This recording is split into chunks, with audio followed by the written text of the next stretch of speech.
आप ही बताइए, वक्त को मेरी संपत्ति है, मेरे बाप दादा ने संपत्ति दी है, उसमें किसी दूसरे का दखलंदाजी क्यों बर्बाद करें? और एएसआई किसके डिक्टेट पर और किसके इशारे पे काम करता है जाते हैं? देखिए साहिल जी, मेरे पास वो कैबिनेट का नोट है, यूपीए सरकार की कैबिनेट का नोट है कि annual meeting of ASI was held with CWC on CWC मतलब central work council in 2013. There are 218 work property which has to be protected by ASI and therefore ministry of culture has directed ASI to expedite action.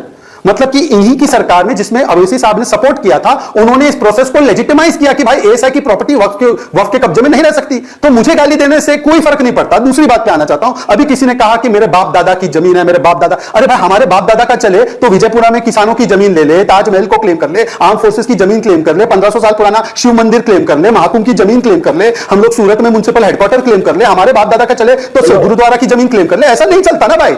ये जैन समाज के लोगों की चलती है कैसे? ये क्रिश्चियन समाज के लोगों की चलती है कैसे? ये पारसी समाज के लोगों की चलती है कैसे? मेरे पास एक अलग सा अधिकार हो जाए कि मैं जिस प्रॉपर्टी पर रुमाल रख दूं, बस वो मेरी प्रॉपर्टी हो जाए, ट्राइब्यूनल में फैसला हो. ऐसे नहीं चलता, संविधान से चलना. और आखिरी बात मैं पूछना चाहता हूं. देखिए, अभी यहां पर बात की गई कि हमारी जो हिंदू समाज के लोग जो क्यों है वो वक्फ में. अरे वाह वाह वाह, वक्फ बाय यूजर के माध्यम से हिंदुओं की प्रॉपर्टी तो दान में लेना चाहते हो, पर वक्फ के अंदर मुस्लिम मेंबर के अलावा कोई और मेंबर ना हो. दूसरी बात, इनकी हिपोक्रेसी की सीमा देखिए. ये महाकुंभ का अध्यक्ष बनाएंगे किसको? आजम खान को. ये तारकेश्वर बोर्ड का बनाएंगे किसको? फिराद हकीम को.